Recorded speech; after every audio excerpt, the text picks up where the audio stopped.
अस्सलाम वालेकुम, good morning. Espresso में खुश आमदीद। मैं हूं अली अनीक सैयद और मैं हूं हिना आदिल। उम्मीद है आप खैर खैरियत से होंगे। आज के दिन का अच्छा सा आगाज आप कर चुके होंगे, अगर नहीं किया तो कर लीजिए जनाब। एक तो आपने वीकेंड अच्छे तरीके से अपना मना लिया है और उसके बाद फिर आप दाखिल हो गए एक नए वीक के अंदर। मंडे है जनाब और हम आपके साथ आ चुके हैं। आज भी आपके साथ बहुत कुछ शेयर करने के लिए है।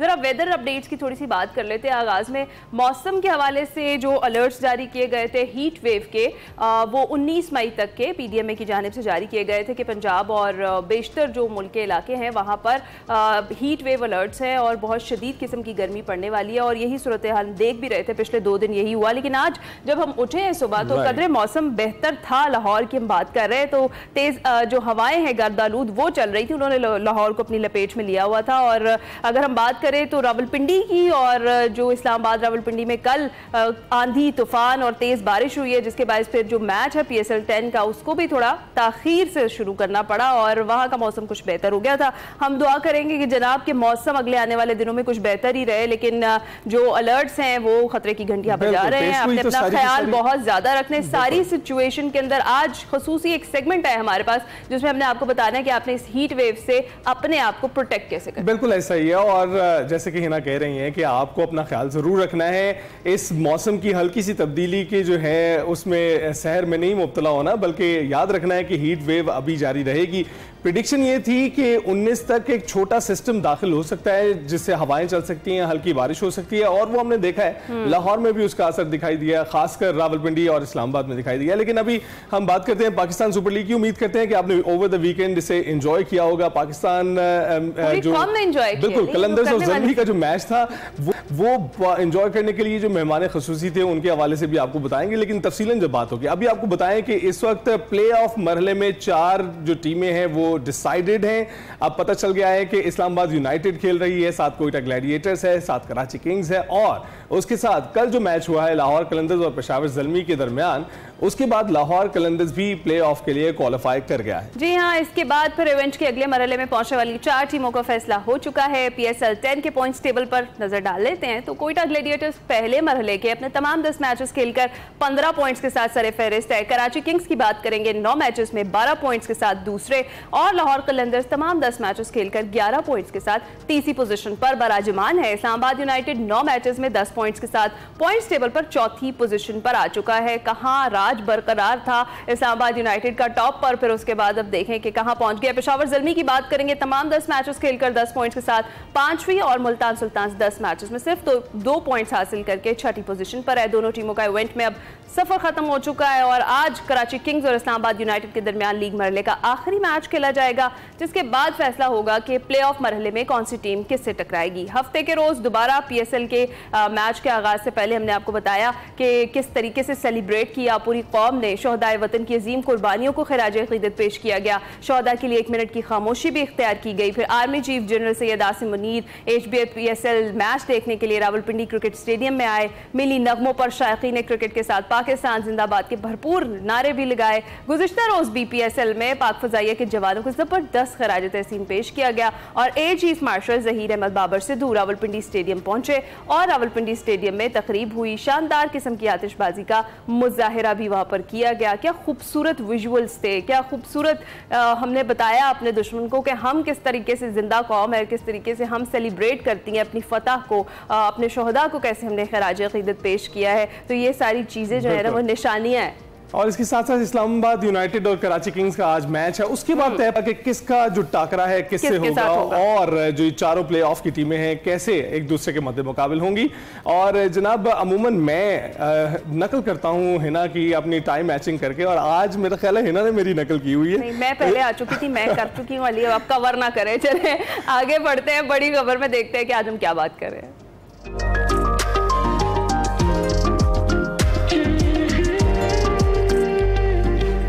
जनाब पाकिस्तान और भारत के दरमियान जंगबंदी को 10 रोज बीत गए हैं और DGMOs के दरमियान मुताद्दिद राब्ते भी हो चुके हैं और सीज फायर जारी है। मगर मोदी सरकार का जंगी जुनून सर चढ़कर बोल रहा है और बजाय इस गलती को माना जाए कि इंटरनेशनल बॉर्डर को क्रॉस करके आपने किसी मुल्क पर हमला किया है, उल्टा भारतीय वजीर आजम नरेंद्र मोदी और भारतीय वजीर खारजा जयशंकर का यह कहना था कि पाकिस्तान को आगाह किया था कि हम दहशतगर्दों के ठिकाने को निशाना बनाने आने लगे हैं। और पाकिस्तान ने उल्टा हम पर हमला कर दिया। ऐसे बयान से यूं लगा कि ये बयान भारतीय मीडिया दे रहा है, ना कि ओहदों पर फाइज जो हुक्मरान है। उधर पाकिस्तान के खिलाफ गोदी मीडिया की झूठी मीडिया कैंपेन पर भारत को बैनुल-अक़वामी सतह पर हसीबत का सिलसिला जारी है। न्यूयॉर्क टाइम्स के मुताबिक पाक भारत जंग के दौरान भारतीय मीडिया ने झूठा प्रोपेगेंडा फैलाया। भारतीय मीडिया की मालूमात का कोई भी हिस्सा दुरुस्त नहीं था।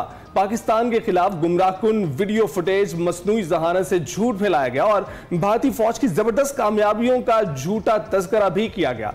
दूसरी जानिब बैनुल-अक़वामी सतह पर किसी भी मुल्क ने मोदी की हिमायत ना करके भारत की नाकाम सिफारतकारी पर सवालात उठा दिए हैं और बीबीसी के मुताबिक मोदी की मल्टी अलायंस पॉलिसी धरी रह गई है।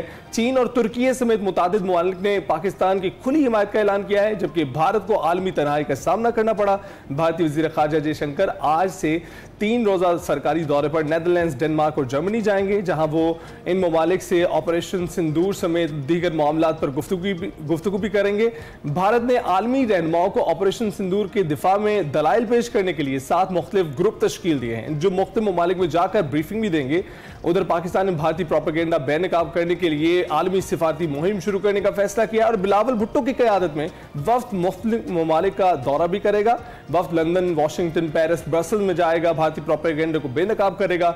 नायब वज़ीर आज़म इसहाक़ डार 3 रोज़ा दौरे पर आज चीन जाएंगे। दूसरी जानिब DGISPR लेफ्टिनेंट जनरल अहमद शरीफ चौधरी ने अरब भारत को खबरदार किया है कहा है कि पाकिस्तान का पानी ना रोका जाए और भारत ने दरियाए सिंध का पानी रोका तो दहाइयों के तवील नताइज होंगे। जनाब, इस पर हमने बात करनी है। सैयद मोहम्मद अली साहब हमें ज्वाइन कर चुके हैं, माहिर सिक्योरिटी उमूर। अस्सलाम वालेकुम सैयद मोहम्मद अली साहब, गुड मॉर्निंग, कैसे हैं आप? जी वालेकुम सलाम, बहुत शुक्रिया, आप कैसे हैं? अल्हम्दुलिल्लाह। सैयद मोहम्मद अली साहब, सबसे पहले ज़रा बात कर लेते हैं कि ऑल्दो सीज़ फायर हो चुका है, लेकिन जो बयानात, जिस किस्म के मुज़क्किर बयानात सामने आ रहे हैं, जिस तरह से जयशंकर का बयान है और नरेंद्र मोदी का है कि हमने पाकिस्तान को पहले बता दिया था कि हम इन जगहों पर टारगेट करने के लिए आएंगे और उसके बाद फिर पाकिस्तान ने हम पर ही हमला कर दिया, ये लॉजिक आपको किसी तौर भी समझ आती है? जी बिल्कुल समझ आती है। मैं समझता हूं कि इसके 4 बड़े दिलचस्प पहलू हैं जो आवाम को जानना बड़ा ज़रूरी है। पहली बात यह है कि आपको याद होगा कि जब पूरी दुनिया को हमने वार्न किया कि भारत जो है इस तरह के पाकिस्तान के खिलाफ जारहाना अज़ाइम रखता है और अक़वाम मुत्तहिदा की सिक्योरिटी काउंसिल को भी हमने इन्फॉर्म किया, तो बदकिस्मती से हमारी असेसमेंट के ऐन मुताबिक भारत ने हम पे यकतरफा तौर पे एक गैर जिम्मेदाराना जारियत का इर्तिकाब किया। और फिर आप जानती हैं कि 10 तारीख को जब हमने इबरतनाक शिकस्त दी उनको और उनको नाको चने चबाए और मजबूर कर दिया कि वो आलमी बरादरी के करीब जाए, उनसे कहे कि पाकिस्तान से रिक्वेस्ट की जाए कि सीज़ फायर किया जाए, तो आपको याद होगा 10 तारीख को जो खुद उनकी अफवाज की जो तर्जुमान थी, सबसे पहला मैसेज उनकी तरफ से इस प्रेस कॉन्फ्रेंस में आया था कि जनाब पाक फौज ने 26 भारतीय टारगेट्स को हिट किया है और उन्होंने कहा ये सारे मिलिट्री टारगेट्स हैं और उन्होंने कहा कि ये सब उन्होंने ये भी गिनवाया कि कौन कौन से मिलिट्री बेसिस को नुकसान पहुंचा है और उन्होंने जंगबंदी की पेशकश भी कर दी फौज की जानिब से कि जनाब हम मजीद कशीदगी नहीं चाहते, तो अगर पाकिस्तान चाहे तो हम सीज़ फायर कर सकते हैं। ये उनकी फौज की जानिब से सरकारी तौर पे बयान आया। इस पूरी सिचुएशन के दौरान जो सियासी क़यादत है वो चुप रही। अच्छा, इस दौरान आपने देखा कि उनका जो मीडिया है भारत का, उसने कितना ज़्यादा गैर हकीकत पसंदाना और मज़ाक़ खेज़ प्रोपेगेंडा किया कि जनाब लाहौर के पोर्ट पे हमारा कब्जा हो गया है और कराची का पोर्ट डिस्ट्रॉय हो गया है वगैरह वगैरह। ठीक है, तो उसको भी आलमी बरादरी ने बिल्कुल गैर संजीदा मामला समझा, उनको बिल्कुल भी स्पेस इंटरनेशनल मीडिया में नहीं मिली। और सिफारतकारी भी, चूंकि पूरी दुनिया ने उनको कहा था कि आप कशीदगी ना करें, हमला ना करें, लेकिन उन्होंने उनकी बात नहीं मानी थी। इस वजह से वो दुनिया में सिफारती सतह पे भी आइसोलेट हो गए हैं। तो अब जो ये बात कर रहे हैं और जो डिप्लोमेटिक इनिशिएटिव की प्लानिंग हो रही है, उसकी वजह यही है कि उनको इस बात का बखूबी अंदाजा है कि वो सिफारती सतह पे भी दुनिया में तनहा हो गए हैं, उनके मौक़िफ़ को किसी ने नहीं माना। और दूसरी बात यह है कि उनके बयानिए को भी इंटरनेशनल मीडिया ने रिजेक्ट किया है। बिल्कुल। तो अब उनकी कोशिश ये है कि खिसियानी बिल्ली खंबा नोचे के मिसदाक वो जाके उनको ये बताएं कि जी हमने तो वार्न किया था, हम तो दहशतगर्दी पे हमला कर रहे थे, तो ये इन्होंने कर दिया। और भाई ये आपने जो पाकिस्तान के एयर बेसिस पे हमला किया है वो वहां पे दहशतगर्द छुपे हुए थे। पाकिस्तान के क्रिकेट स्टेडियम जो पिंडी का है उस पर हमला किया, वहां दहशतगर्द छुपे हुए थे। वो जो 6 और 7 साल के बच्चे जो है मासूम शहीद हुए हैं वो दहशतगर्द थे। वो जो हमारी मसाजिद हैं वहां पे कोई दहशतगर्द छुपे हुए थे। हमने इंटरनेशनल मीडिया को वहां तमाम जगहों पे लेके गए हैं और दिखाया है ट्रांसपेरेंटली कि यहाँ पे कोई दहशतगर्दी नहीं है, ये नॉर्मल सिविलियन आबादी है जिसके ऊपर भारत ने यकतरफा गैर कानूनी जारियत की है, जिसका उसको सबक मिला है और अगर आइंदा करेगा तो इससे भी ज्यादा मिलेगा। तो ये वो मामलात हैं जिसकी वजह से वो अपनी दाखिली सतह पे सियासत बचाने और आलमी सतह पे अपना जो इमेज है उसको रिपेयर करने की नाकाम कोशिश कर रहे हैं। लेकिन मुझे यकीन है कि हमारे सफारत खाने और हमारे जो पूरी दुनिया में सफीर हैं उनकी मदद से हम अपने दोस्तों को आगाह करेंगे हकीकत से, और भारत की 2 नंबरी, झूठ और मक्कारी का चेहरा हम जो है बिल्कुल आश्कार करेंगे। बिल्कुल। और मोहम्मद अली साहब देखिए कि पाकिस्तान की सफारी कितनी कामयाबी से चल रही है कि तीनों जो वज़राए ख़ारजा हैं चीन, पाकिस्तान और अफगानिस्तान के, वो बीजिंग में मिलकर बैठ रहे हैं। तो इसके साथ साथ आप देख रहे हैं कि सिफारतकारी पाकिस्तान की मजबूत जा रही है। लेकिन कितना अंडरमाइन किया था मोदी ने पाकिस्तान को कि उसने हमला कर दिया। क्या वो ये तवक्को बिल्कुल भी नहीं कर रहा था कि इस तरह की रिटेलिएशन आएगी?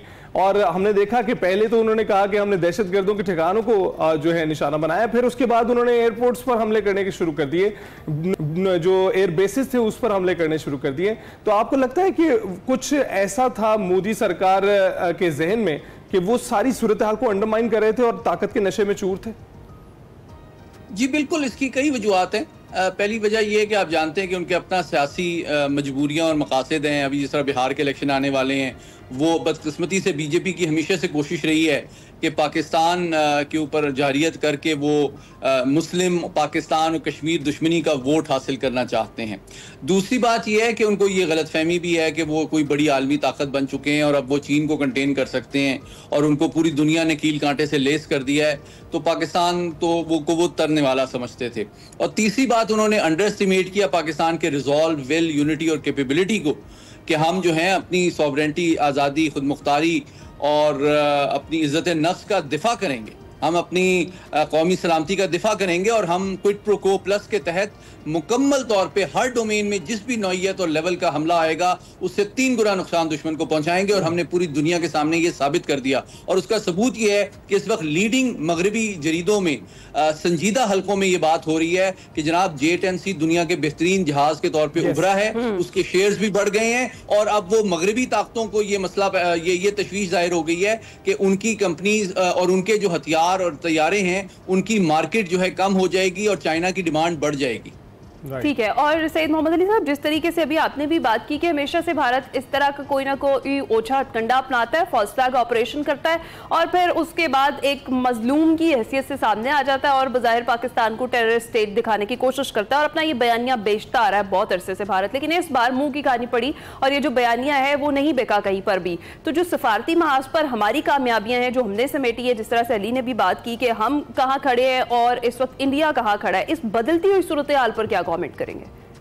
देखिए, हमें 3 काम करने की फौरी जरूरत है। हमारी जो सियासी क़यादत है, हमारी जो सिफारती लीडरशिप है, इसको फौरी तौर पे पूरी दुनिया को, हमें सिर्फ इस कामयाबी पे खुश होकर घर में नहीं बैठना चाहिए, बल्कि पूरी दुनिया के सामने भारत की गैर जिम्मेदाराना तस्वीराती तर्ज अमल को, उसकी दहशतगर्दी की पुष्पनाही को, उसकी न्यूक्लियर एनवायरनमेंट में एक जारहाना अजाइम को बेनकाब करने की जरूरत है। इसमें मैं चाहता हूँ कि हमारे जो स्टैंडिंग कमेटी है फॉरेन अफेयर्स की, उसके मेंबरान भी पूरी दुनिया में जाएं सियासी सतह पे और दुनिया की तमाम पार्लिमान को और सियासी क़यादत को भी आगाह करें।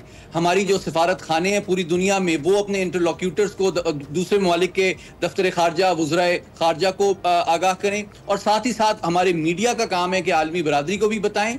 मैं तवक्को करता हूं कि हमारे जो अभी जो डोसिया है उसकी बेसिस पे हमारे deputy prime minister, foreign minister, तमाम लोकली यहाँ जितने सुफरा मौजूद हैं उनको ब्रीफ करें पूरी हकीकत और सिचुएशन से। और आखिरी बात ये कि जो हमारी डायस्पोरा है उसकी मदद से दूर जो पाकिस्तानी मुकीम हैं उनको भी हम एतमाद में लेके अपना एक सोर्स ऑफ इंस्ट्रूमेंट और स्ट्रेंथ बनाएं और दुनिया की एकेडमिया, थिंक टैंक्स और तमाम फोरम्स पे हम ये आवाज उठाएं कि भारत पूरी आलमी बरादरी, सिर्फ पाकिस्तान के लिए नहीं, एक बढ़ता हुआ अमन सलामती के लिए खतरा है। और पाकिस्तान सिर्फ अपना दिफा नहीं कर रहा, हम पूरी दुनिया के कानून का, आलमी निज़ाम का, हम जो सफारती और जिम्मेदारी की रवायात हैं उनका पास रखते हुए भारत के तौसी पसंदाना अज़ाइम के सामने खड़े हैं। और आलमी बरादरी की जिम्मेदारी है कि वो हमें सपोर्ट करे, इसमें उनका भी मफाद है और पूरी आलमी दुनिया का अमन सलामती इसमें मुज़मिर है। बिल्कुल। मोहम्मद अली साहब, आखिरी मिनट है, जरा क्विकली बताइएगा कि कितना रिलाय कर सकते हैं हम डोनाल्ड ट्रंप पर, जो कि किसी जमाने में मोदी का दोस्त कहलाता था, आज उसको वो विलन के तौर पर शो कर रहे हैं। आपको क्या लगता है कि हम क्या रिलाय कर सकते हैं इस तरह की सिचुएशन में, जहां पर किसी जमाने में मोदी को बुला के तकरीरें करवाई जाती थी और आज जो है उसी के एजेंडाज के खिलाफ बात हो रही है? तो आपको लगता है हम रिलाय कर सकते हैं? नहीं, किसके ऊपर रिलाय कर सकते हैं? डोनाल्ड ट्रंप पर।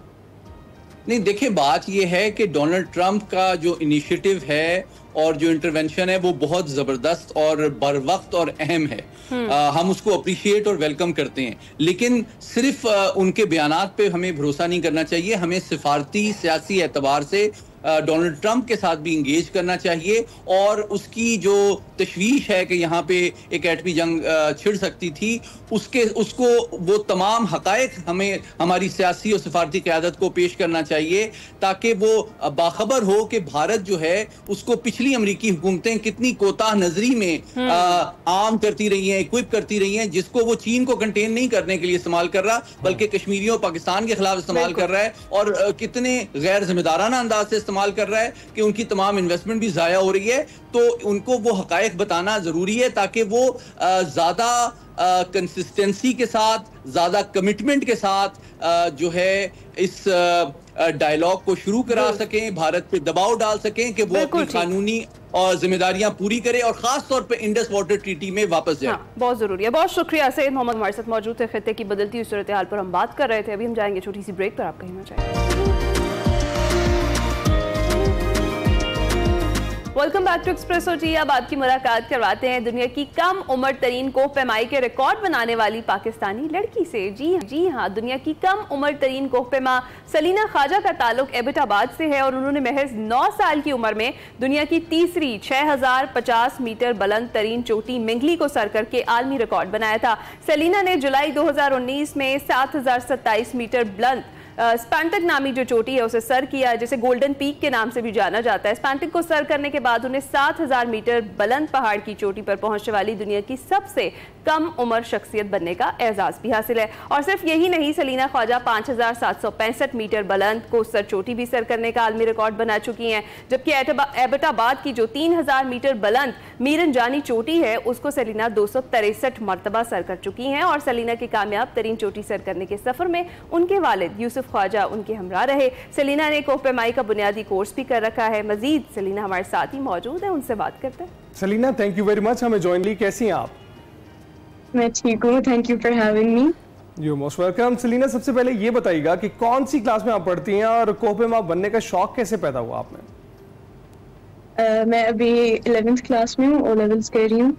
और मुझे शौक ऐसे चढ़ा था कि हम जाते थे मीरन जानी, तो उधर पापा ने नोटिस किया कि मैं बार बार इम्प्रूव कर रही हूँ, तो हर बार मैं ब्रेक्स कम लेती थी and I was stronger than an average may be 20-year-old। तो उसके बाद हमने जो 5700 वाली कोर्सर है वो अटेम्प्ट की और वो मैंने सक्सेसफुली क्लाइम की। And that was my winter expedition, which was more difficult than an average expedition. तो उसके बाद से फिर शौक बन गया था। जबरदस्त सलीना, और 9 साल की उम्र में आपने 6000 जो है उसको सर कर लिया। उसी वक्त ही वर्ल्ड रिकॉर्ड आपने बना लिया था। और ये बताएं कि कितना चैलेंजिंग था उस वक्त? उस टाइम काफ़ी मुश्किल होता था क्योंकि मेरे साइज के जो इक्विपमेंट होता है वो मिलता नहीं था, और वैसे भी मैं थोड़ी छोटी होती थी तो और भी मुश्किल होता था मेरे लिए। लेकिन फिर मैंने आसानी से 7000 मीटर वाली करी थी और फिर वर्ल्ड रिकॉर्ड बना था, तो उसके बाद मैं बहुत खुश हुई थी। And then I continued ahead for 8000 metres और अभी उसी की ट्रेनिंग चल रही है। राइट सलीना, आप बाकायदा ट्रेनिंग कहीं से कर रही हैं, उसके बारे में बताइएगा। और ये बताइएगा कि आपके वालिद ने इस सब में क्या रोल अदा किया है?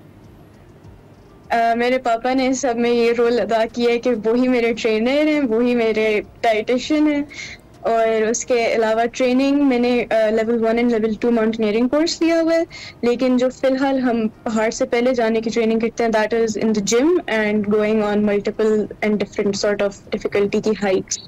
ओके अच्छा सलीना, ये जो गोल्डन पीक को आपने 1 महीने में सर किया, ये कैसा एक्सपीरियंस था? और वर्ल्ड रिकॉर्ड आपने जैसे ही बताया कि आपके लिए बहुत बड़ी चीज़ है, और जब हो गया उस वक्त एहसास क्या थे, फीलिंग्स क्या थी? उस टाइम मुझे बहुत अच्छा लगा था, लाइक ऊपर जाके मुझे इतना एहसास नहीं हुआ कि कोई बहुत बड़ी चीज़ की है मैंने, वो नीचे आके मुझे फिर फील हुआ कि हाँ मैंने कुछ किया है, मुझे अकॉम्प्लिशमेंट फील हुई नीचे पहुंच के। अच्छा तो ये बताइएगा कि मीरन जानी को 263 मरतबा आपने सर किया है, क्या वो आसान चोटी है कि इतनी बार आप वहां जा सकते हैं? हाँ। आसान तो नहीं कह सकते क्योंकि जो रेगुलर लोग जाते हैं उनको तो मुश्किल ही लगती है, लेकिन ये एबटाबाद डिस्ट्रिक्ट की हाईएस्ट पीक है तो इसलिए हम इसको प्रेफर करते हैं, और इसका जो राउट है कार का वो भी कम है, तो it's more cost friendly I think as well. Right. अच्छा मुझे तो लगता है वॉक करने के लिए मीरन जानी जाती हैं 263 टाइम्स आपने कोई उसको सर रनिंग कर ट्रैक लिया। आपने बनाया हुआ वहां पे जहां पे आप आसानी से जा सकते हैं। अच्छा मुझे बताया सलीना कि अभी तक आपने मेजर कौन कौन सी चोटियां सर की है? वैसे तो हमने कोशिश किया कि हम उन सब का जिक्र करें, आप भी बताया। और आपको इन सब में से एक तो ये कि फेवरेट आपकी एक्सपीडिशन कौन सी थी और कौन सी बहुत ज्यादा टफ थी? सारे एक्सपीडिशंस जो मेरे थे I have done I think 2 5000 metre mountains, 2 6000 metre, 1 7000, और मैंने 3 बार 8000 अटेम्प्ट किए।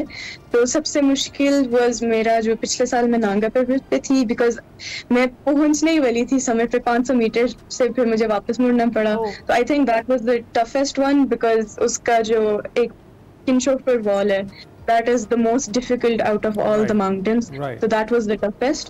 और जो मेरा favorite है I think it was also the same expedition because I got to learn a lot in there. अच्छा वैसे हर चोटी का, मैं sorry to cut you Ali, मैं ये पूछना चाह रही थी कि वैसे तो अपना ही नज़ारा होता है जब आप सर करते हैं जाते हैं, लेकिन कौन सा ऐसा व्यू है जो आपने देखा और वो आपको अभी तक भूला नहीं आज तक? I think ये नांगा पर्वत पे ही था, वो एक एवलांच आ रहा था और साथ साथ ही सनसेट हो रहा था, तो द स्काई वाज पिंक और जो पहाड़ थे वो सारे गोल्डन हुए थे। बिल्कुल। अच्छा तो ऐसा होता है कि अक्सर आप चोटी पर पहुंचते हैं ना तो आपको दुनिया भुला देता है मंजर, वो आपको याद ही नहीं रहता कि नीचे भी कोई दुनिया है, आपको दिखाई जो दे रही होती है वो बिल्कुल एक मुनफरिद दुनिया दिखाई दे रही होती है। तो ये बताइएगा कि मुस्तकबिल में आपके क्या गोल्स हैं? फ्यूचर का तो फिलहाल यही है कि I want to do all 14 8000ers अगर हमें फंड्स मिल गए, क्योंकि अभी सबसे बड़ा मसला यही चल रहा है हमारा। अच्छा मुझे सलीना बताएं कि हमें सबको पता है कि ये एक्सपीडिशन करना बड़ा एक्सपेंसिव शौक है और इसमें स्पॉन्सर्स जो है उनकी ज़रूरत होती है, आपको स्पॉन्सरशिप में कोई मसाइल का सामना करना पड़ा है कभी? आज तक तो I think I never been properly sponsored, हमने बहुत कोशिश की है तो बहुत मुश्किल होता है स्पॉन्सर लेना। बिल्कुल। चलें आज हम एक्सप्रेसो के प्लेटफॉर्म से आपके लिए स्पॉन्सरशिप की भी अपील करते हैं, उम्मीद करते हैं कि आपको स्पॉन्सरशिप फौरन मिल जाए और आप अपने एक्सपेडिशन यूं ही जारी रखें। कोई हुकूमती सरपरस्ती में कोई आपने इवेंट किया है इससे पहले? हमने अप्रोच तो किया हुआ है काफ़ी लोगों को, लेकिन आज तक कोई प्रॉपर सपोर्ट नहीं मिली। बस वो पिछले साल मेरा जो परमिट का इशू था वो जो चीफ मिनिस्टर गिलगित बल्तिस्तान है उन्होंने उसमें बहुत हेल्प की थी। और अभी जो मेरा अगला एक्सपेडिशन है इस साल का जो हम प्लान कर रहे हैं वो सारा फंड्स के ऊपर अभी फिलहाल डिपेंडेंट है। अगर हमें फंड्स ना मिले तो I won't be able to go, लेकिन हम ट्रेनिंग फिर भी कर रहे हैं इन केस अगर कहीं से मिल जाए। बिल्कुल इंशाल्लाह, और हम भी हुकाम बाला से और प्राइवेट स्पॉन्सर्स जितने हैं उनसे अपील कर रहे हैं कि भाई सलीना है पाकिस्तान का नाम, पाकिस्तान की पहचान, किस तरीके से ये इतनी छोटी सी उम्र से लगी हुई हैं करने के लिए एक्सपीडिशंस और कितनी बड़ी बड़ी चोटियां अभी तक सर कर चुकी हैं, वर्ल्ड रिकॉर्ड बना चुकी हैं। तो इस तरफ ज़रा नज़र डालिए और अगले आने वाले जो एक्सपीडिशंस है उसके लिए सलीना को सपोर्ट किया जाए, जितनी सपोर्ट की वो हकदार है। बिल्कुल हमारे जो एथलीट्स हैं, हमारे प्लेयर्स हैं, जैसे हमारे कोपेमा हैं, इनको अपील्स नहीं करनी चाहिए मेरे ख्याल से, तो इनका हक बनता है कि इनको इनके लिए जो स्पॉन्सर्स हैं वो अरेंज करके दिए जाएं। बिल्कुल ऐसे ही। और सलीना को देखिए, सलीना जान हथेली पर रखकर ये एक्सपेडिशंस कर रही हैं और सलीना बहुत बहुत शुक्रिया हमसे गुफ्तगू करने के लिए। सलीना लड़कियां हैं जो मसले राह हैं, ऐसी लड़कियों के लिए जो घरों में बैठी हैं और सोचती हैं कि वो भी दुनिया तस्खीर करें, दुनिया देखें। तो सलीना को की मदद अगर आप करेंगे तो तमाम ख़वातीन की ही मदद होगी जो इस तरफ राग़िब होना चाहती हैं और बहुत सी पहाड़ियाँ चोटियाँ सर करना चाहती हैं। हम ब्रेक पर जाएंगे। Welcome back. शो के शुरू में हमने आपसे बात की थी हीट वेव की। आज तो वैसे बादलों का बसेरा है, लेकिन कुछ ही देर में दोबारा से ये पारा आगे जा सकता है, जिसके मुतालिक हमने बात करनी है। डॉक्टर सादिया खालिद हमारे साथ मौजूद हैं, फैमिली फिजिशियन है। डॉक्टर साहिबा, बहुत बहुत शुक्रिया हमें ज्वाइन करने के लिए। कैसी हैं आप? मैं बिल्कुल ठीक ठाक। Thank you so much for having me here. Doctor साहब, ये बताइएगा कि इस वक्त हीट वेव चलने के इम्कानात हैं, अभी भी पेशगोइयां की जा रही हैं, हीट स्ट्रोक से कैसे बचा जाए इस दौरान? अच्छा देखिए, हीट स्ट्रोक जो है वो एकदम जो है वो बिल्कुल नहीं आता। इसके 3 स्टेजेस में आता है। पहले जो है वो हीट एग्जॉशन होती है, उसके बाद heat syncope and then heat stroke. तो हीट एग्जॉशन में होता है कि जो बहुत ज़्यादा जो मरीज़ है जिसको जो गर्मी में बाहर से आया, उसको बहुत ज़्यादा पसीना आ रहा है, उसको प्यास लग रही है, उसके कपड़े पसीने से भीगे हुए हैं, तो इस सूरत में सबसे पहले तो इससे बचने का तरीका ये है कि आप पानी का इस्तेमाल ज़्यादा से ज़्यादा करें। गैर बिला ज़रूरत घर से बाहर ना निकलें और खुले हवादार ठंडे कपड़े पहने, बहुत डार्क कलर्स का इस्तेमाल ना करें। ताज़ा फल सब्जियां, उनके फ्रूट जूसेस आप पी सकते हैं। जो बहुत ज़्यादा मुरगन और घी वाली जो तली हुई चीज़ें उसे अवॉइड करें। दही लस्सी का इस्तेमाल करें और छतरी अपने साथ रखें। अब अगर हीट एग्जॉशन हो गई है तो पेशेंट को किसी ठंडी हवादार सायेदार दरख्त पे रखिए, उसके नीचे लिटाएं और उसको पानी ज़्यादा से ज़्यादा पिलाएं। और उसके साथ साथ अगर आप देख रहे हैं कि मरीज ड्राउजी हो रहा है या उसकी जो है वो नींद बेहोशी की हालत में है, तो फौरन उसको अस्पताल ले। ठीक है डॉक्टर साहब, जिस तरह से भी आपने जिक्र किया, इस मौसम में मजीद और भी कई बीमारियां हैं जो फैलती हैं गर्मी में, खासतौर पे गैस्ट्रो और पेट की बीमारियां भी बहुत ज़्यादा बढ़ जाती हैं। केसेस अभी भी रिपोर्ट होने शुरू हो गए हैं, तो उससे कैसे बचा जाए? अच्छा देखिए, पेट की बीमारियों का सबसे पहले कि बाजार का बाहर का खाना मत खाएं। घर का ताज़ा सब्जियां, ताज़ा फल खाएं, घर का खाना खाएं। बाहर की रेडी से उठा के और इस तरह की स्ट्रीट फूड अवॉइड करें, स्पेशली गर्मियों में और इस मौसम में, क्योंकि आपको नहीं पता क्या सोर्स है, किस पानी से धुला हुआ है, कौन सा पानी इस्तेमाल हुआ हुआ है पकाने के लिए। तो ये सब चीजें जो है, और उसके अलावा पेट की बीमारियां ज्यादा से ज्यादा फूड बॉर्न होती है। जितना आपका पानी और खाने पीने की बाहर की चीजें आप इस्तेमाल करेंगे तो बहुत मुमकिन हद तक आप जो है वो गैस्ट्रो का शिकार हो सकते हैं। राइट। तो डॉक्टर साहब, आखिरी सवाल आपसे बस ये करना चाहेंगे कि जब पसीना निकलता है तो बहुत सी नमकियात आपके जिस्म से निकल जाती हैं, तो इस सूरत में निमकोल का इस्तेमाल करने से भी कुछ बेहतरी आ सकती है? बिल्कुल जी। ORS जो निमकोल है, जब आप बहुत ज्यादा पसीना आ रहा होता है तो ORS का इस्तेमाल करें या सिंपल प्लेन वाटर बार बार पिए। हाँ, अगर बहुत ज्यादा आपको कमजोरी महसूस हो रही, मसल क्रैम्प्स हो रहे हैं, तो बिल्कुल। बट जो ब्लड प्रेशर के मरीज हैं या शुगर के मरीज हैं, वो ORS अपने मॉलेज के से पूछ के इस्तेमाल करें। बाकी जो बाहर के जो बहुत ज्यादा ओवर एक्सर्ट करते हैं, जो एक्सर्शन जिनकी ज्यादा होती है, एथलीट्स हैं जो जिम्नास्टिक्स में हैं या बाहर काम करने वाले मजदूर, उनको जरूर अपनी बोतल में ORS डाल के रखना चाहिए और थोड़ी थोड़ी देर बाद उसको पीना चाहिए, ताकि जो पसीने से नमकियात जाया हो रही हैं वो वापस डिप्लैट। बिल्कुल ठीक। बहुत बहुत शुक्रिया सादिया खालिद थी, जिन्होंने कम वक्त में आपको बड़े मुफीद मशवरे दिए। इनको फॉलो कीजिएगा। अभी हम ब्रेक पर जाएंगे। Welcome back. आज सेगमेंट मेरा पाकिस्तान में उफैरा फैज हमें एक आर्टिस्ट से मिलवा रही हैं जो शीशे पर फन मुसव्वरी करती हैं। आइए देखते हैं।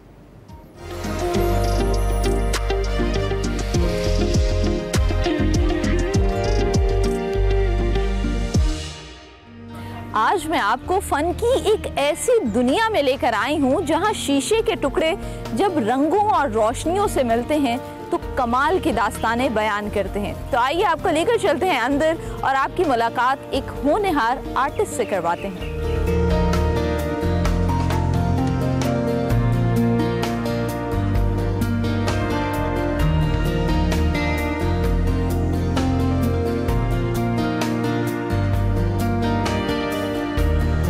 इस वक्त हमारे साथ इकरा हामिद मौजूद हैं। शीशे के लैंप बनाना एक रिवायती काम है, लेकिन इन्होंने इस काम में अपने एक नया अंदाज शामिल किया और इस वक्त हमारे साथ हैं। इकरा, सबसे पहले तो मुझे ये बताओ कि ये जो काम आप कर रहे हो ये बड़ा पेचीदा काम है, लेकिन कैसे शौक पैदा हुआ, जर्नी कहाँ से स्टार्ट हुई आपकी?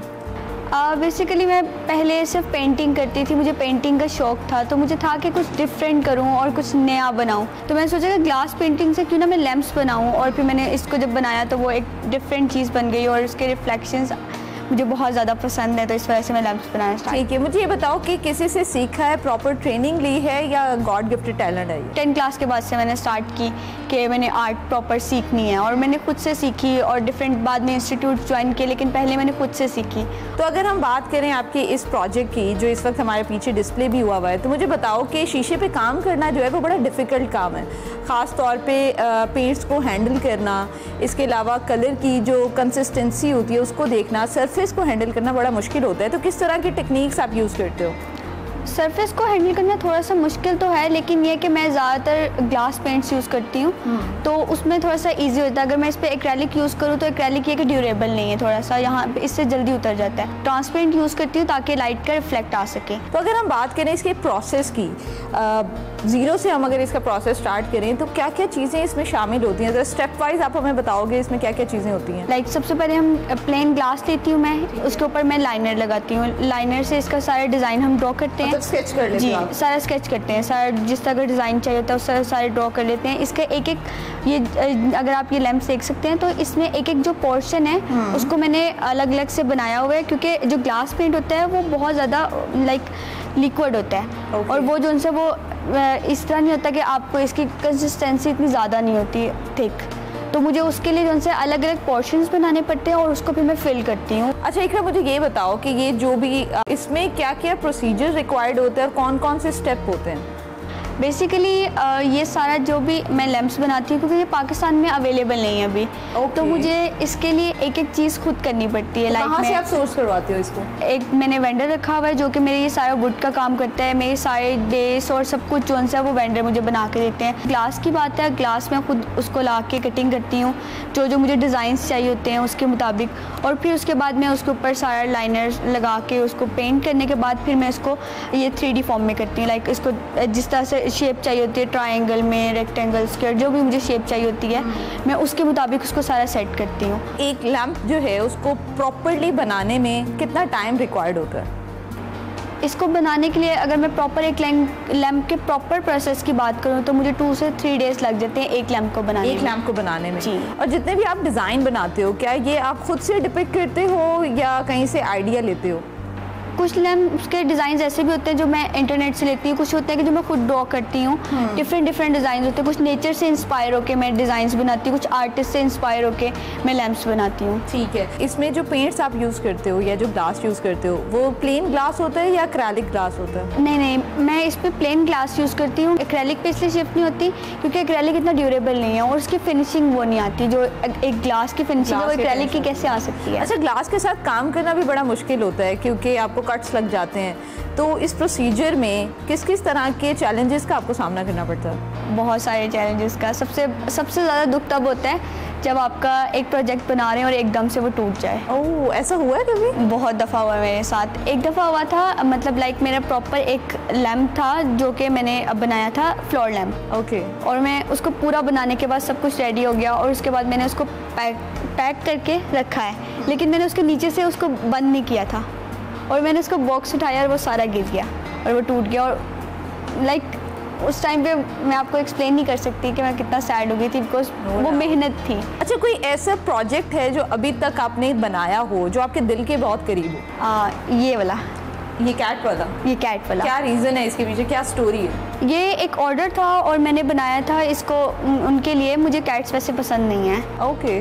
मतलब मुझे डर लगता है उनसे। ये मोज़ेक में बनाया था मैंने और ये बाकी सबसे डिफरेंट है क्योंकि बाकी सब में मैं डिफरेंट तरीके से काम करती हूँ, लेकिन इसको मैंने मोज़ेक से इंस्पायर होकर बनाया था। कलर्स की और रोशनी की एक अलग साइंस है, तो जब ये दोनों मिलते हैं तो किस तरीके से आप ये फाइनलाइज करते हो कि मैंने इन कलर्स को चूज़ करना है अपनी ड्राइंग के लिए ताकि इसका जब एक इम्प्रेशन दीवार पे पड़े तो वो एक डिफरेंट हो?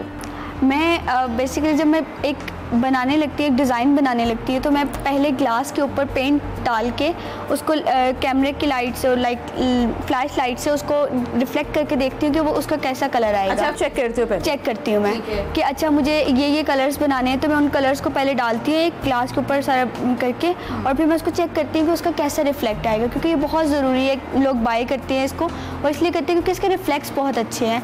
ये जिस तरह वॉल पर रिफ्लेक्ट करता है, ये बहुत एक डिफरेंट चीज़ है।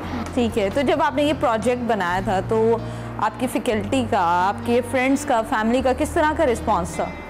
बहुत अच्छा था, सबको बहुत डिफरेंट लगा। मेरी टीचर बहुत खुश हुई, उन्होंने कहा कि आपने बहुत डिफरेंट बनाया है और उन्होंने मुझे काफ़ी अप्रिशिएट किया था इस बात पर। फिर मुझे उसके बाद लगा कि मुझे इसको आगे कंटिन्यू करना चाहिए और फिर मैंने फर्दर उस पर काम करना स्टार्ट किया और मैंने उसको एक बिज़नेस के तौर पर जो उनसे वो इंट्रोड्यूस करवाया। अच्छा, मैंने सुना है कि आपने डिफरेंट जगहों पर इसकी एग्जीबिशन भी की है, तो अभी तक कहाँ कहाँ आप अपना काम शोकेस कर चुके हो? मैं एक इस्लामाबाद में एग्जीबिशन कर चुकी हूँ और इसके अलावा मैंने यहाँ पे अलहमरा में एग्जीबिशन किया था, मरियम नवाज़ का था लास्ट कुछ मंथ पहले, तो वहाँ पे मैंने इनको एग्जिबिट किया था और लोगों का बहुत अच्छा रिस्पांस था। लाइक हर बंदा आके कह था कि ये बहुत आपका डिफरेंट काम है। इकरा एज अ फीमेल आर्टिस्ट मुझे बताओ कि कोई डिफ़िकल्टीज़ हैं जिसका आपको सामना करना पड़ता है सोसाइटी में, और ख़ास तौर पे मैं अगर आपकी फैमिली का पूछूं तो वो कितना आपको सपोर्ट करते हैं इस चीज़ में? मेरी फैमिली इसमें मुझे बहुत ज़्यादा सपोर्ट करती है। लाइक इस टाइम पे अगर मैं यहाँ पे हूँ तो मैं अपनी फैमिली की वजह से हूँ। मेरे भाई, बाबा, मामा, मतलब वही सब कुछ मेरा हैंडल करते हैं, क्योंकि मैं तो एक यूनिवर्सिटी आती हूँ, यूनिवर्सिटी गोइंग स्टूडेंट हूँ, और इस वजह से मुझे हैंडल करना बहुत मुश्किल होता है, तो मेरा सब कुछ वही हैंडल करते हैं। तो मुझे लगता है कि आपका अगर आपके पेरेंट्स आपको सपोर्ट कर रहे हैं तो आप कुछ भी कर सकते हैं। लास्ट में मैं आपसे ये पूछना चाहती हूँ कि फ्यूचर में आप अपने काम को कहाँ पे स्केल करते हो? मैं इसको एक प्रॉपर तरीके से इसको मार्केट में इंट्रोड्यूस करवाना चाहती हूँ कि ये लैम्प्स और अपने एक प्रॉपर एक शॉप और या फिर कोई एक लाइटिंग हाउस खोलना चाहती हूँ, जिसमें मैं ग्लास पेंटिंग से रिलेटेड सारी चीज़ें और अपने आर्ट वर्क से रिलेटेड चीज़ें उनसे इंट्रोड्यूस करवाऊँ। Thank you so much Iqra for your time. नाज़रीन, फ़न जो है वो सिर्फ रंग भरने का एक अमल नहीं होता, बल्कि ये एक सोच है जो शीशे जैसे नाजुक मटेरियल पर अपना असर छोड़ती है। उम्मीद करती हूँ कि आपको आज का ये सेगमेंट पसंद आया होगा। मुझे इजाज़त दीजिए, देखते रहिए Expresso. Welcome back to Expresso. जी अब कुछ बात करते हैं किक बॉक्सिंग की, जिसमें पाकिस्तानी फाइटर्स ने भरपूर जो है अपनी कारकर्दगी दिखाई है और धूम मचा दी है। अजरबैजान में होने वाली किक बॉक्सिंग चैंपियनशिप में पाकिस्तानी फाइटर आगा कलीम और राबिया नूर ने पाकिस्तान का नाम रोशन कर दिया है। बलूचिस्तान के शहर पशीन कली करबला से ताल्लुक रखने वाले 24 साल किक बॉक्सर आगा कलीम ने 15 सेकंड में अजरबैजान के रवान को शिकस्त देकर चैंपियनशिप में मुनफरिद रिकॉर्ड अपने नाम कर लिया, जबकि चांदी का तमगा भी जीता है। राबिया नूर की बात करें, उन्होंने चैंपियनशिप में गोल्ड मेडल जीतने का एजाज हासिल किया है। राबिया नूर मुतादिद कौमी और बैनुल-अक़वामी मेडल्स जीतने के साथ साथ एशियन चैंपियन होने का एजाज भी रखती हैं। मजीद दोनों चैंपियंस जो हमारे हैं हमारे साथ ही मौजूद हैं, उनसे बात कर लेते हैं। बिल्कुल, कलीम और राबिया हमारे साथ ही मौजूद हैं। कलीम, सबसे पहले आप बताइएगा, बहुत शुक्रिया में ज्वाइन करने के लिए। सबसे पहले बताइएगा कि 15 सेकंड में आपने अपने मद्दे मुकाबले को ढेर कर दिया, कितनी तैयारी की थी और congratulations. Thank you so much. अल्हम्दुलिल्लाह इस फाइट के लिए मैंने बहुत मेहनत की थी, बहुत प्रिपरेशन की थी, लोगों से मैंने हेल्प मांगी थी, आप मुझे सपोर्ट करें, प्रमोट करें। मैं फेसर में भी गया था तो वहाँ भी लोगों से मैंने अपील की थी आप सपोर्ट करेंगे, इंशाल्लाह ताला मैं वहाँ जाऊँगा, अपने वतन का नाम रोशन करूँगा। अल्हम्दुलिल्लाह जब यहाँ में आया तो जो मेरी फाइट थी अगेंस्ट अजरबैजान थी लास्ट टाइम, अल्हम्दुलिल्लाह मैंने इनको नॉकआउट किया था 48 सेकंड में, और अल्हम्दुलिल्लाह इस टाइम मैंने नॉकआउट की सिर्फ 50 सेकंड में। अल्लाह ताला का जिन्होंने मुझे हिम्मत दी, ताकत दिया, हौसला दिया, और तमाम मेरे स्पॉन्सर्स का कि जिन्होंने सपोर्ट किया, प्रमोट किया, उन्हीं की वजह से अल्हम्दुलिल्लाह मैं आप पहुंचा हूँ, जिनमें एहसन अहमद भाई ने डे 1 से लेकर अल्हम्दुलिल्लाह डे लास्ट से सपोर्ट किया, अली परवेज भाई ने अल्हम्दुलिल्लाह मुझे हर हवाले से सपोर्ट किया, चाहे वो टिकट का हो, चाहे वो मसले मसाइल हो, टीम टैपमेट का जिन्होंने मुझे उन पर भरोसा किया, अभी मुझे बुलाया अपने ऑफिस से, अल्हम्दुलिल्लाह सही सपोर्ट किया, प्रमोट किया, जुबली लाइफ इंश्योरेंस का, टीम माइको का, और एवन टसल का, सर कारसाज, सर अली गिलानी का, जिन्होंने मुझे भरोसा किया, सपोर्ट किया, और अली अजीज भाई का, सर आसिम गजफर का, जिन्होंने मुझे हर उठल के वजह सपोर्ट करते, प्रमोट करते। अगर ये लोग मेरे साथ ना होते, आप यकीन करें आज मैं यहाँ ना होता। अगर मैं जो कुछ भी हूँ तो इन्हीं की वजह से हूँ। ज़्यादा सपोर्ट में दूंगा मेरे एहसन अहमद भाई को, जिन्होंने मुझ पर हर टाइम भरोसा किया, हर टाइम मुझ पर जिन्होंने बिलीव किया, और वलीद अजीज भाई का, और उसके अलावा स्पेशली जो है ना सर अली परवेज भाई का, कि जिन्होंने कहा जहाँ आपकी फाइट हो आप जाए, परफॉर्म करें अपने वतन के लिए। मैं यहाँ खड़ा हूँ। एहसन भाई और अली परवेज भाई ने अल्हम्दुलिल्लाह मुझे बहुत सपोर्ट किया, बहुत प्रमोट किया, और उनकी वजह से अल्हम्दुलिल्लाह मैं पहुंचा हूँ। और फिर इसके बाद जिन्हें कंपनीज है, जाहिर सी बात है अगर कंपनीज ना हो तो आप सब खेल नहीं कर पाते हो। टीम टैपमेट का कि जिन्होंने मुझ पर भरोसा किया, मुझ पर बिलीव किया, टीम माइको का और एवन टसल का, यही असल अल्हम्दुलिल्लाह मेरी जो है वजह है जो मैं अचीवमेंट ले रहा हूँ। तो अल्हम्दुलिल्लाह सर मेरी वजह। आगा, हम सब भी इन सब के मशकूर हैं जिन्होंने आपको सपोर्ट किया और आप यहाँ तक पहुंचे और आपने पाकिस्तान का नाम रोशन किया। अच्छा राबिया, आप बताएं अजरबैजान चैंपियनशिप का आपका एक्सपीरियंस कैसा रहा और गोल्ड मेडल जीत कर क्या एहसास है? जी बिल्कुल, मैंने जो है वो पहले वर्ल्ड चैंपियनशिप में कजाकिस्तान में पाकिस्तान के लिए ब्रॉन्ज मेडल हासिल किया, और इसके बाद से मेरे में एक लगन थी कि अब मैंने कुछ बड़ा करना है। तो उसके बाद दोबारा एक एशियन चैंपियनशिप आई जो कि अजरबैजान में जनवरी में थी। मैंने वहाँ पे परफॉर्म किया और वहाँ से पाकिस्तान के लिए गोल्ड लिया। और इस चैंपियनशिप पे भी जो कि वर्ल्ड प्रोफेशनल फाइट थी, फिर मेरी म्यूचुअल फाइट थी, और मैंने इसमें अपनी हरीफ को जो है वो 4th राउंड की फाइट खेली, और टेक्निकल पॉइंट्स की वजह से मैंने उसको जो है वो बीट किया और पाकिस्तान के नाम गोल्ड मेडल किया। लेकिन देखिए बात घुमा फिरा के उधर ही आ जाती है कि आपको सपोर्ट नहीं मिलती जो आपको मिलनी चाहिए। हाँ, लोग सपोर्ट करते हैं, आपको स्पॉन्सर करते हैं, आपके बाहर के जाने का टिकट करवाते हैं, लेकिन जो हुकूमत सतह पे हमें सपोर्ट मिलनी चाहिए वो मिलती नहीं है। जो फाइटर्स को जो है वो बेसिक चीजें होती हैं ना, उसके लिए उनको जो है वीडियोस बनानी पड़ती हैं। इवन कि अगर मैं अपनी लैंग्वेज में कहूँ तो फाइटर्स को जो है भीख मांगनी पड़ती है लोगों से कि आप हमें स्पॉन्सर दें और हम बाहर जो पाकिस्तान का नाम रोशन करें। अब यहाँ से थोड़ा मुझे भी इस बात पे काफी एंकर इश्यूज हैं कि ऐसा नहीं होना चाहिए। क्योंकि हम यहाँ की कंट्री की जब फाइटर्स से पूछते हैं कि आप पे कितना खर्चा हुआ, तो बताते हैं कि हमारे खाने से लेके पीने तक, हमारे पहनने से लेके हमारे फेंकने तक, हर एक चीज हमारी हुकूमत डिसाइड करती है, हुकूमत हमें देती है, लेकिन हमारी यहाँ की गवर्नमेंट बिल्कुल भी हमें सपोर्ट नहीं करती। और इस इवेंट के लिए जो है वो मुझे अब्दुल करीम अस्तानी साहब ने सपोर्ट किया, जो कि पीपल्स पार्टी से ताल्लुक रखते हैं, हमारे बल्दिया टाउन के चेयरमैन हैं, तो उनकी मैं नहायत मशकूर हूँ। इस बार उन्होंने मुझे इधर का टिकट करवा के दिया और उम्मीद करती हूँ कि आगे मुझे इस तरह सपोर्ट करते रहेंगे, क्योंकि मुझे इन लोगों की सपोर्ट की बहुत जरूरत है। हमारे यहाँ पे टैलेंट तो बहुत है, लेकिन कदर करने वाले तो है नहीं।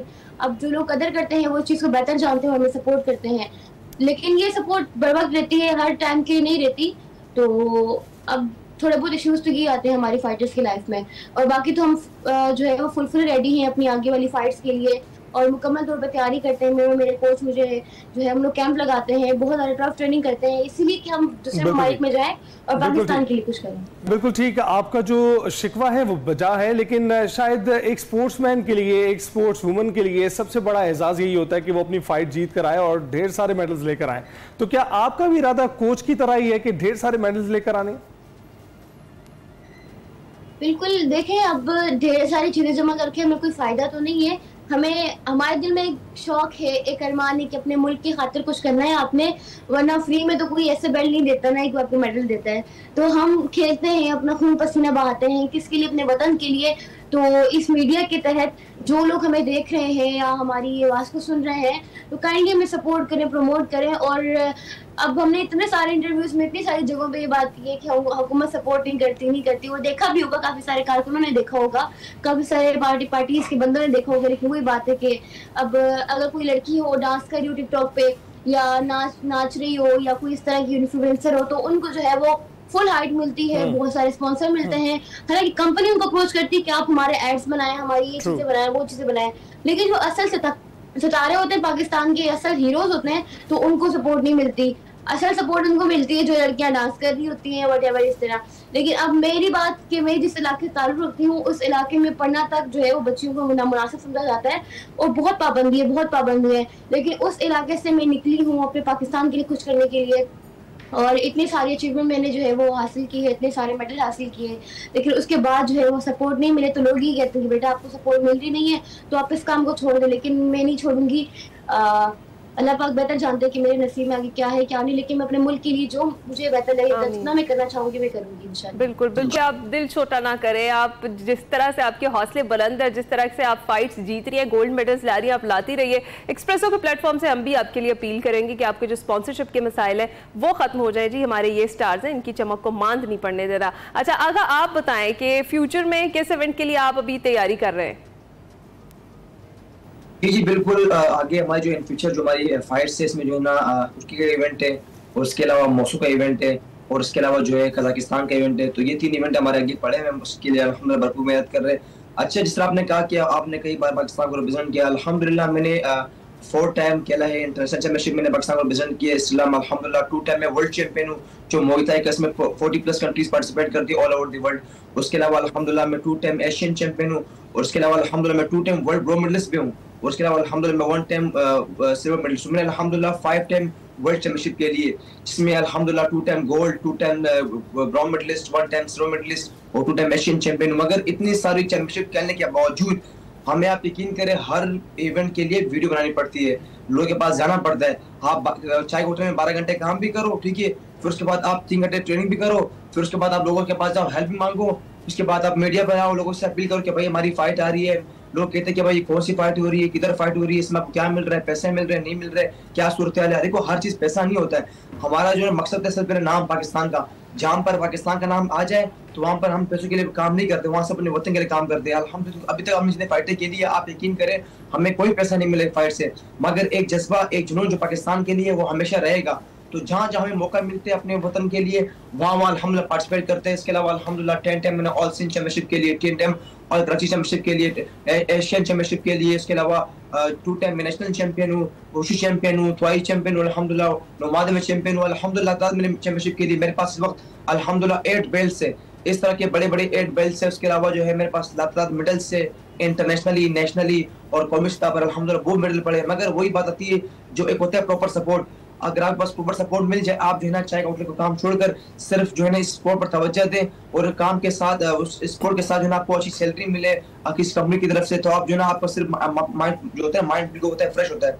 तो मेन मसला हमारे पास इशू ये कि हम उठ काम भी करते हैं और अपना जो है ना फैमिली चलाने के लिए, जाहिर सी बात है फैमिली ये कहती है कि आप जो है ना पाकिस्तान को प्रेजेंट कर रहे हो तो आपको क्या मिलता है। तो मैं बताऊँ अल्हम्दुलिल्लाह पाकिस्तान को प्रेजेंट कर रहा हूँ, मुझे एक वतन के लिए नाम मिल रहा है, अल्हम्दुलिल्लाह कुछ मिल रहा है, तो मैं बड़ा खुश होता हूँ जिसके लिए। मगर जाहिर सी बात है अपने घर को चलाना पड़ता है। तो मैं अल्हम्दुलिल्लाह अपने इस गेम से बड़ा मुतमईन हूँ, बड़ा खुश हूँ। जहाँ जहाँ मुझे मौका मिलेगा मैं अपने वतन पाकिस्तान को प्रेजेंट करूंगा और फिर खेलता रहूंगा। और सबसे बड़ी बात जो मैंने इस फाइट को जो मैंने फाइट खेली है, उस फाइट को मैंने विन किया है, मैं इसको अपने जो हमारे शहीदा के नाम करता हूँ जो उन्होंने इंडिया के खिलाफ अपना भरपूर जीत का मुजाहिरा किया, इंडिया को मुंह तोड़ जवाब दिया। जो हमारे जितने जवान शहीद हुए, हमारे बच्चे शहीद हुए, उसको अल्हम्दुलिल्लाह जो मेरा इवेंट है मैं बच्चों के नाम करता हूँ अल्हम्दुलिल्लाह। Welcome back. अब पीएसएल की बात करना भी बहुत ज़रूरी है क्योंकि ओवर द वीकेंड बहुत कुछ हुआ है। पीएसएल दोबारा शुरू हुआ है और उसके साथ साथ मेहमान खुसूसी भी थे। पाकिस्तान के जो ये पाकिस्तान सुपर लीग के मैचेस हैं उनको देखने के लिए मैदानों में मौजूद थे। तो बताएंगे आपको, पाकिस्तान में खेल का मैदान दोबारा सज गया है। पाकिस्तान सुपर लीग के सुपर मुकाबले जारी हैं। पाकिस्तान सुपर लीग 10 के प्ले ऑफ की लाइनअप भी मुकम्मल हो गई है और पीएसएल 10 के 29वें मैच में लाहौर कलंदर्स ने पेशावर ज़ल्मी को हराकर प्ले ऑफ के लिए क्वालिफाई किया है, जिसके बाद इवेंट के अगले मरहले में पहुंचने वाली 4 टीमों का डिसीजन हो गया है। लाहौर कलंदर्स ने पहले बैटिंग करते हुए मुकर्ररा 13 ओवर्स में 8 विकेट के नुकसान पर 149 रन स्कोर किए। लाहौर कलंदर्स के 150 रन के हदफ के ताक़ुब में पेशावर ज़ल्मी की टीम मुकर्ररा 13 ओवर्स में 8 विकेटों के नुकसान पर सिर्फ 123 रन ही बना सकी और लाहौर ने ज़ल्मी को 26 रन से शिकस्त दे दी, प्ले ऑफ के लिए क्वालिफाई कर लिया। जबकि कराची किंग्स, इस्लामाबाद यूनाइटेड और कोयटा ग्लैडिएटर्स पहले से ही प्ले ऑफ मरहले में पहुंच चुकी हैं और पीएसएल 10 के पॉइंट्स टेबल के हवाले से है ना आप पहले बता चुके हैं। जी हाँ बिल्कुल, कोयटा ग्लैडिएटर्स पहले मरहले के अपने तमाम 10 मैचेस खेलकर 15 पॉइंट्स के साथ सर फहरिस्त है। कराची किंग्स 9 मैचेस में 12 पॉइंट्स के साथ दूसरे, लाहौर कलंदर्स तमाम 10 मैचेस खेलकर 11 पॉइंट्स के साथ तीसरी पोजीशन पर है और इस्लामाबाद यूनाइटेड 9 मैचेस में 10 पॉइंट्स के साथ पॉइंट्स टेबल पर चौथी पोजीशन पर है। पेशावर ज़ल्मी तमाम 10 मैचेस खेलकर 10 पॉइंट्स के साथ 5वें और मुल्तान सुल्तान 10 मैचेस में सिर्फ 2 पॉइंट्स हासिल करके 5वीं और 6ठी पोजीशन पर है और दोनों टीमों का इवेंट में सफर खत्म हो चुका है। आज कराची किंग्स और इस्लामाबाद यूनाइटेड के दरमियान लीग मरहले का आखिरी मैच खेला जाना है, जिसके हवाले से हमने आपको बताया था, जिस फैसला होगा कि जनाब प्ले ऑफ मरहले में कौन सी टीम किससे टकराएगी। इस पर हमने करनी है बात। हमें ज्वाइन कर चुके हैं इरफान ज़हीर साहब, स्पोर्ट्स तज्ज़ियाकार है। अस्सलाम वालेकुम इरफान, गुड मॉर्निंग, कैसे हैं आप? वालेकुम सलाम जी, थैंक यू सो मच जी, अल्हम्दुलिल्लाह, थैंक यू। इरफान, जैसे कि हमने भी बताया है कि ग्लैडिएटर्स, कराची किंग्स, लाहौर कलंदर, इस्लामाबाद यूनाइटेड चारों टीमें प्ले ऑफ मरहले के लिए क्वालिफाई कर चुकी हैं, कैसे देखते हैं आप?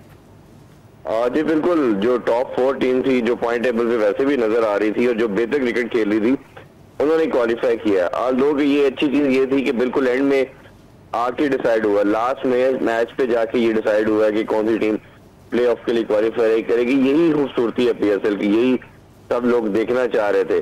बट कहीं ना कहीं हमें लगता है कि ज़ल्मी की जो बॉलिंग है वो उसको ले बैठी है। जितने ज्यादा उन्होंने रन कंसीड किए हर मैच के अंदर वो उनको कॉस्ट किया है और कल खासतौर पे जो कैचेस उन्होंने ड्रॉप किए वो आई गेस सबसे बड़ी रीजन बनी है।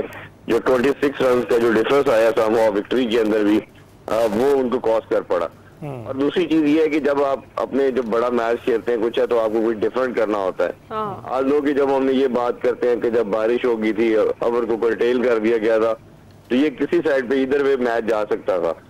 बट उसमें जितना आप प्रेस करेंगे पहले लाहौर के अंदर की बैटिंग को खासतौर पे फखर ने बड़ा अच्छा खेला, नईम ने फिर एक दफा बड़ा शानदार स्टार्ट दिया, फिर बाकी सब ने चिप ऑन किया, खासतौर पे आसिफ अली और जो खुशाल परेरा थे उन्होंने 17 और 18 रन की बड़ा अच्छा लिटिल जिसे कैमियो कहना चाहिए एंड में आके वो खेला। बट मोमेंटम कहीं ना कहीं ज़ल्मी अपनी तरफ ले गया था क्योंकि जो शुरू में रन बने जिस तरह उनको स्टार्ट मिला था आखिर में जाके काफी स्क्वीज किया और 13 ओवरों में आजकल की जो मॉडर्न डे क्रिकेट है उस पर 150 करना कोई मुश्किल नहीं था। बट जो रिलाई कर रहे थे बैटिंग के अंदर बहुत ज्यादा वो साइम अयूब पे कर रहे थे और हारिस पे कर रहे थे। बट जब दोनों का जल्दी आउट हो गए, खासतौर पे साइम अयूब जब हिट विकेट आउट हुए वो एक डिफरेंट तरीका आउट होने का सब जानते हैं। तो उसके बाद लगा कि जैसे बॉडी लैंग्वेज ही पूरी ज़ल्मी की टीम की चेंज हो गई है। बाबर जो लास्ट मैच अच्छा खेले थे, कल भी थोड़ा सा एक्स्ट्रा ऑर्डिनरी किस्म प्रेशर में नजर आए। शायद वो एक प्रेशर अब्सॉर्ब नहीं कर पाए कि मेरी टीम बाहर हो जाएगी अगर परफॉर्म ना कर पाए। और फिर अगेन हमने देखा कि बाबर भी आउट हो गए और फिर जितने भी बाकी मिडिल ऑर्डर थे कोई भी उनका अपनी सेंचुरी तो नहीं की वैसे इरफान बाबर ने, लेकिन 100 PSL मैचेस खेलने वाले पहले क्रिकेटर जरूर बन गए हैं वो। बिल्कुल ऐसे ही। और बाबर के हवाले से यही कहते हैं कि वो प्रेशर ठीक तरह से डील नहीं कर पाते। अच्छे खिलाड़ी की तो अलामत यही है कि वो प्रेशर में अच्छा खेलें।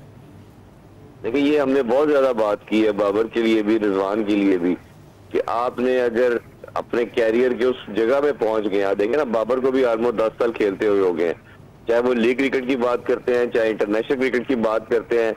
पूरा पाकिस्तान चाहता है कि बाबर जब खड़ा हो तो बाबर अपनी टीम को मैच जिताए, और हम ये देख रहे हैं कि ना रिजवान अपनी टीम को मैच जिता सके हैं ना सामो बाबर जिता सके हैं। अभी आपने देखा होगा कल दूसरा मैच जो था जिसमें कोयटा ग्लैडिएटर के हसन नवाज है, अब ये देखिए उनका पहला PSL है, वो मर्जिंग कैटेगरी में खेले, उन्होंने 3 मैचेस के अंदर सिंगल हैंडली कोयटा को मैच जिताया। कल का भी आपने देखे अगर मैच, तो वो जाके जिस तरह उन्होंने शानदार जिस क्लच मोमेंट के ऊपर आके टेल के साथ खेलते हुए 1 नहीं 2 नहीं 3 मैचेस के अंदर उन्होंने बिल्कुल इम्पॉसिबल सिचुएशन के अंदर जाके अपनी टीम को मैच जिताया। जेम्स विंस की बात करें उन्होंने जिताया, इसी तरह वो एक मैच इरफान खान नियाजी ने जिताया। तो हम ये बाबर की बात करते हैं, रिजवान की बात करते हैं, जी पाकिस्तानी प्लेयर है, जी किंग है, तो आपने अपनी परफॉर्मेंस से कहीं ना कहीं पाकिस्तान को जिताना भी था। इसी तरह लीग क्रिकेट के अंदर भी आपने प्रूव करना था कि मैं बाकियों से बेहतर हूं, मैं डिफेंड कर सकता हूं। बट अनफॉर्चुनेटली इस PSL में तो इन दोनों के लिए नाइटमेयर ही रहा, बाबर के लिए भी रिजवान के लिए भी कुछ बात कर रहे। अच्छा इरफान, ये मुल्तान सुल्तान्स भी अपना आखिरी मैच जिस तरह से भी हम बात ही कर रहे हैं नहीं जीत सके, आइंदा PSL में क्या चैलेंजेस होंगे मुल्तान सुल्तान के लिए?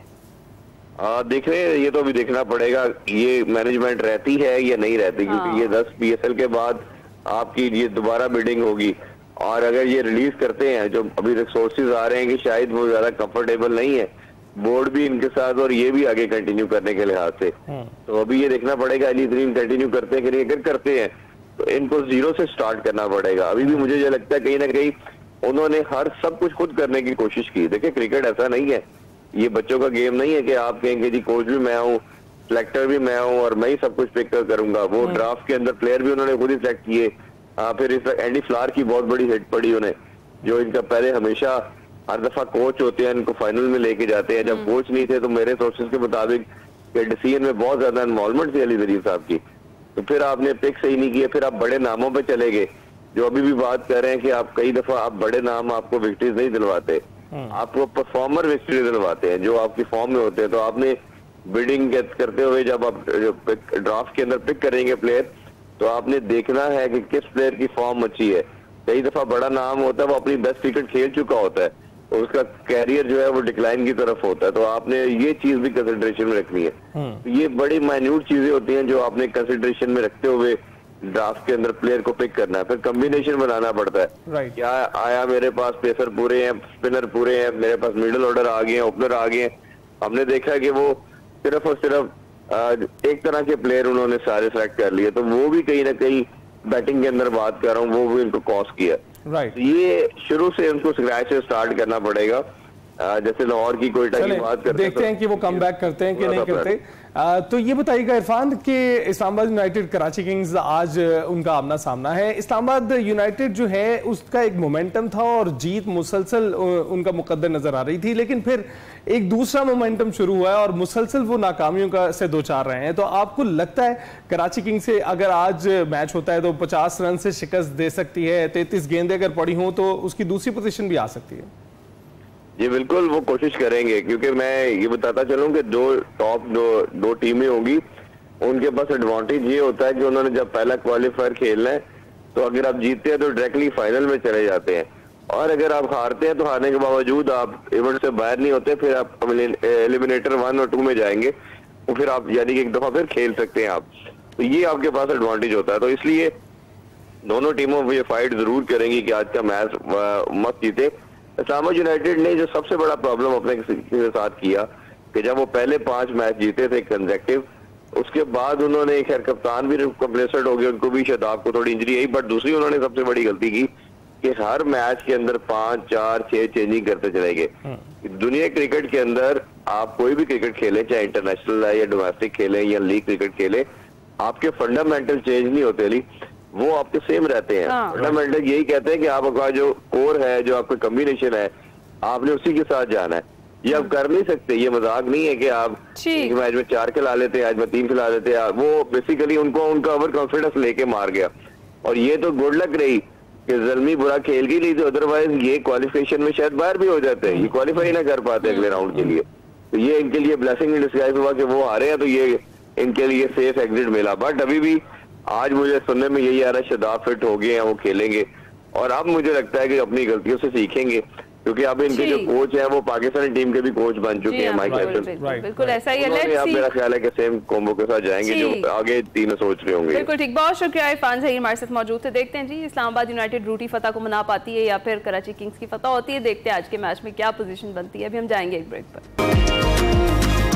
वेलकम बैक टू एक्सप्रेस जी। प्रोग्राम का आखिरी हिस्सा हमने कहा जाते जाते खुशखबरी आपको सुनाते हैं। पाकिस्तान के कोहपेमा सरबाज खान ने नई तारीख रकम कर दी है और सरबाज ने दुनिया की 8000 मीटर से बुलंद तमाम चोटियां बगैर मसनूई ऑक्सीजन सर कर ली हैं माशाल्लाह। और सरबाज अली ये कारनामा अंजाम देने वाले पाकिस्तान के पहले कोहपेमा है। सरबाज अली ने यह संग मील गुज़िश्ता रोज 8586 मीटर बुलंद कैंचनजुंगा को सर करके अबूर किया, और सरबाज अली गुज़िश्ता बरस तमाम 14 बुलंद चोटियां सर कर चुके थे। बिल्कुल, सरबाज ने 8000 के इब्तदाई सफर में 2 चोटियों पर ऑक्सीजन इस्तेमाल किया था और पाकिस्तानी कोहपेमा को तारीखी कारनामे के लिए अन्नपूर्णा और कंचनजुंगा बगैर ऑक्सीजन सर करना थी। और सरबाज ने गुज़िश्ता माह अन्नपूर्णा और गुज़िश्ता रोज कंचनजुंगा बगैर ऑक्सीजन सर करके तारीखी कारनामा सर अंजाम दिया है, और we are very proud of him. Sarbaz, आप यूं ही कारनामे सर अंजाम देते रहें। और हम खैरियत से जरा जब आप वापस आएंगे, जिक्र किया, हम आपसे मुलाकात भी करेंगे जिस तरह से हमेशा आपकी मुलाकात करवाते हैं आपके फैंस से। जनाब, इसके साथ ही एक्सप्रेसो से हम इजाजत चाहेंगे। आपसे मुलाकात होगी कल। अपना ख्याल रखिएगा, फीडबैक जरूर दीजिएगा। अल्लाह हाफिज।